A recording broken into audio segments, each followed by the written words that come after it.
जय माता दी। जैसा कि आप सब लोग जानते हैं, देवी भागवतम पुराण के अनुसार हम माता की नवरात्रि में के बारे में क्या वर्णन किया गया। श्री सुखदेव जी महाराज, श्री वेद व्यास जी महाराज हमें इसके बारे में क्या वर्णन करते हैं कि हमें किस तरीके से माता की नवरात्रि की पूजा करनी चाहिए। तो इसका वर्णन कुछ इस तरीके से है। जनमेजय जी ने पूछा कि द्विजवर, नवरात्रि आने पर क्या करना चाहिए, विशेष करके शरतकाल के नवरात्र क्या विधान है, इसे विधि पूर्वक बताने की कृपा कीजिए। विप्रवर, आपकी बुद्धि बड़ी विलक्षण है, मुझे विस्तार के साथ ये बतलाइए कि नवरात्रि व्रत करने का क्या फल है और किसका विधि का पालन करना चाहिए। व्यास जी बोले कि राजन, कल्याण पद नवरात्रि व्रत के विषय में कहता हूँ, सो सुनो।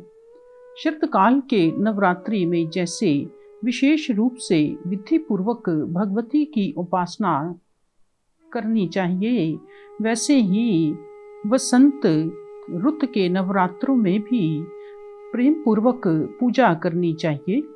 संपूर्ण प्राणियों के लिए शरद और वसंत ये दोनों रुतें यमदृष्ट नाम से कही गई हैं। ये दोनों ऋतुएं जगत के प्राणियों के को महान कष्टप्रद है। इतमें कल्याणमयी पुरुष यत्न पूर्वक दुर्गा चरित्र में तत्पर हो जाए। वसंत और शरद ये दोनों ही अत्यंत भयंकर ऋतुएं मनुष्यों को रोगी बनाने में कुशल हैं। इनके प्रभाव से बहुत से प्राणों से हाथ धो बैठे हैं।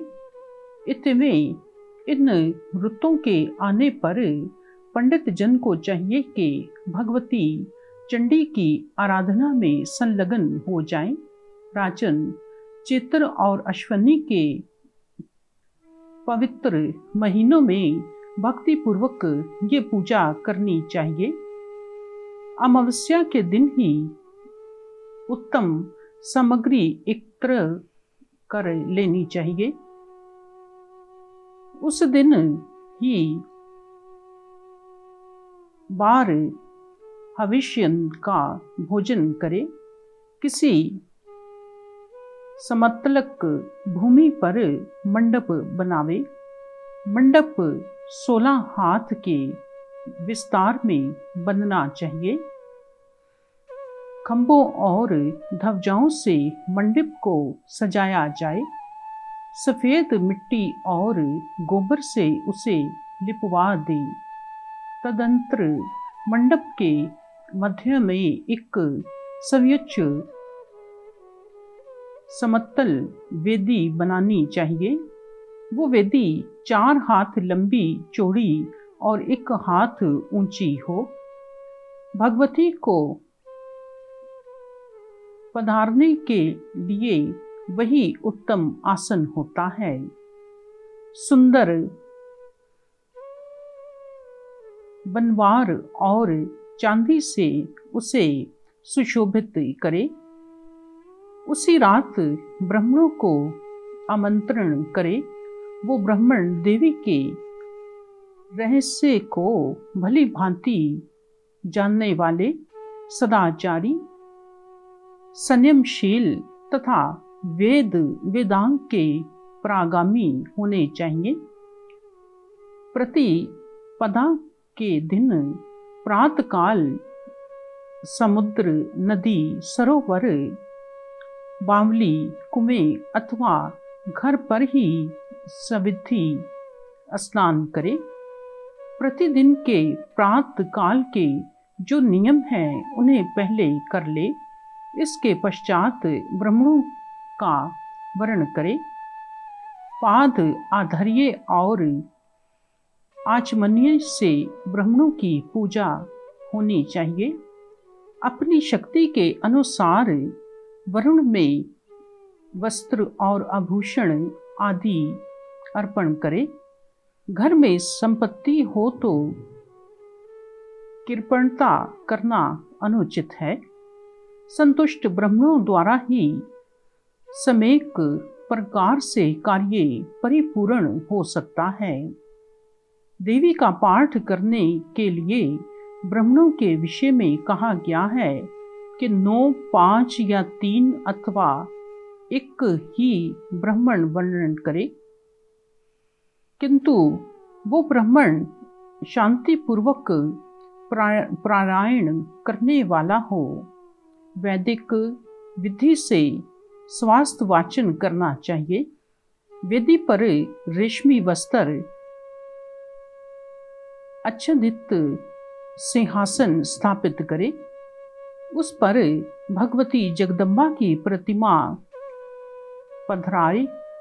भगवती की 4 भुजाएं हों और हाथ में आयुध विराजमान हो। भगवती रत्नमय आभूषणों से सुशोभित हो। गले में मोती की माला लटक रही हो। संपूर्ण शुभ लक्षणों से संपन्न सो में मूर्ति वे देवी दिव्या वस्त्र पहने हो। वे कल्याणमयी भगवती सिंह पर बैठी हो और भुजाओं में शंख चक्र गदा एवं पद्म सुशोभित हो रहे हों। अथवा 8 भुजा वाली भगवती सनातनी की भी प्रतिष्ठा करके विधान है। भगवती की प्रतिमा के आभास में नवरात्रि मंत्र से लिखे हुए यंत्र को पूजा के लिए पीठ पर स्थापित कर लेना चाहिए। पास में ही कलश स्थापन कर ले। कलश को तीर्थ पवित्र जल से भरना, उसमें स्वर्ण और रत्न छोड़ना तथा पंच लव रखना, ये सभी काम वेद के मंत्रों का उच्चारण करके होने चाहिए। पास में चारों ओर पूजा की सामग्री रख ले। मंगल के लिए गीत और वाद भी कराना आवश्यक है। नंदा तीर्थ अर्थात प्रतिपाद में हस्त नक्षत्र हो तो उस समय का पूजन उत्तम माना जाता है। राजन, पहले दिन उत्तम विधि से किया हुआ पूजन मनुष्यों की अभिलाषा पूर्ण करने वाला होता है। उपवास व्रत, एक भुक्त व्रत अथवा नक्त व्रत, किसी भी एक व्रत का नियम करने के पश्चात पूजा की अव्यवस्था करनी चाहिए। फिर यूं प्रार्थना युक्त प्रतिज्ञा करे कि देवी, तुम जगत की माता हो, मैं उत्तम नवरात्रि करूंगा। माता, तुम मेरे सभी कार्यों में सहायता करने की कृपा करो। नवरात्रि व्रत की पूर्ति के लिए अपनी शक्ति के अनुसार नियम पालन करना आवश्यक है। तदनंतर विधि के साथ मंत्र गोचरा पूर्वक पूजा करनी चाहिए। चंदन, अगरू, कपूर, मदार, कमल, अशोक, चंपा, कनेर, मालती, ब्रह्म पुष्प आदि सुगंधित फूलों तथा सुंदर बिल्व पत्रों एवं धूप दीप से भगवती जगदम्बा की पूजा करे। अनेक प्रकार के फल भोग लगाए। आधर्य देना परम आवश्यक है। नारियल, नींबू, अनार, केला, नारंगी और कटहल आदि सभी फलों से देवी की अर्चना करे। फिर भक्ति पूर्वक अन्न भोग लगाना चाहिए। हवन करने के लिए त्रिकोण कुंड बनाना चाहिए अथवा उत्तम विधि भी बनाई जा सकती है, किंतु वो भी त्रिकोण ही हो। प्रतिदिन भांति भांति के मनोहर द्रव्यों से प्रातः, संध्या और मध्याह्न तीनों समय में भगवती की पूजा करे। गाकर, बजाकर और नाचकर बड़े मनोहर के साथ उत्सव मनाना चाहिए। नीच भूमि पर सोना चाहिए। दिव्य वस्त्र, आभूषण और अमृत के समान मधुर भोजन से कुमारी कन्याओं की पूजा करनी चाहिए। पहले दिन एक कन्या की पूजा करे, फिर प्रतिदिन क्रमश एक बढ़ाता जाए। दूसरे दिन 2 एवं तीसरे दिन 3, इस प्रकार 9वें दिन 9 कन्याओं का पूजन होना चाहिए। अपने धन के अनुसार पूजन में खर्च करना चाहिए। राजन, शक्ति रहते हुए यज्ञ में धन की कृणता करना अत्यंत निषिद्ध है। राजन, पूजा विधि में 1 वर्ष की अवस्था वाली कन्या नहीं लेनी चाहिए, क्योंकि गंध और भोग आदि पदार्थ के स्वाद से वो बिल्कुल अनुभव रहती है। कुमारी वही कहलाती है जो कम से कम 2 वर्ष की हो चुकी हो। 3 वर्ष की कन्या को निमृति और 4 वर्ष की कन्या को कल्याणी कहते हैं। 5 वर्ष की काली रोहिणी, 6 वर्ष वाली कन्या को कालिका, 7 वर्ष की चंडिका, 8 वर्ष की शालंभवी, 9 वर्ष की दुर्गा और 10 वर्ष की कन्या समुद्रा कहा गया है। इसके ऊपर अवस्था वाली कन्या का पूजन नहीं करना चाहिए। वो सभी कार्यों में नित्य मानी जाती है।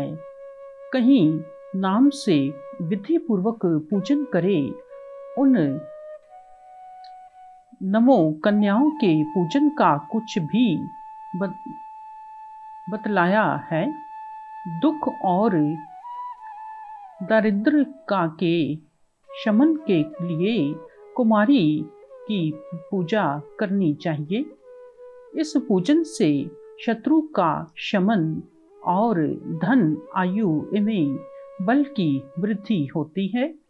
भगवती त्रिमूर्ति की पूजा से त्रिवंग अर्थात धर्म, अर्थ और काम की समृद्धि मिलती है।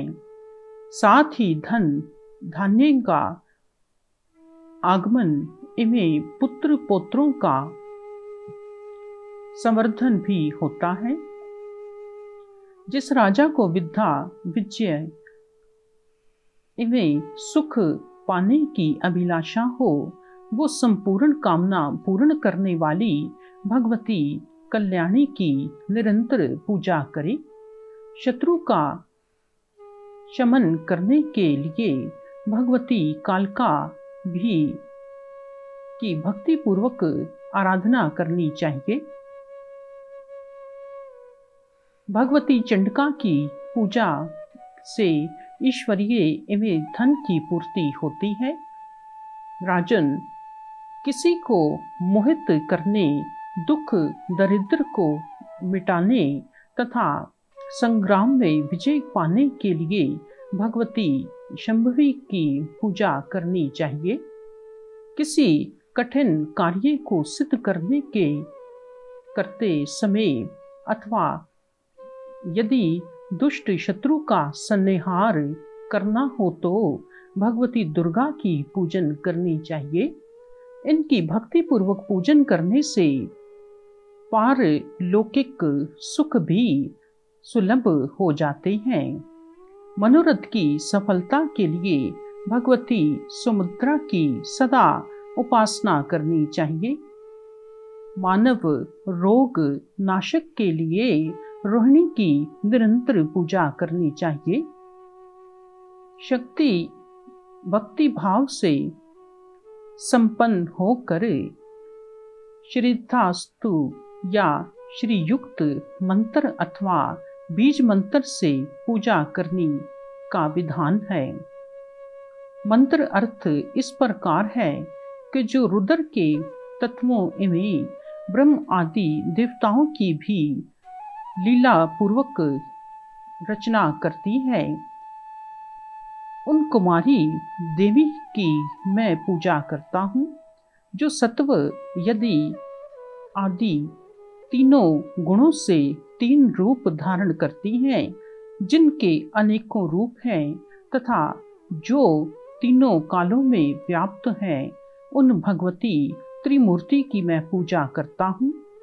निरंतर सुपूजित होने पर भक्तों का कल्याण करना जिनका स्वभाव ही है, उस संपूर्ण मनोरथों को पूर्ण करने वाली भगवती कल्याणमयी की मैं पूजा करता हूँ, जो संपूर्ण प्राणी युक्त संचित बीजों का रोहण करती हैं, उन भगवती रोहिणी की मैं उपासना करता हूँ।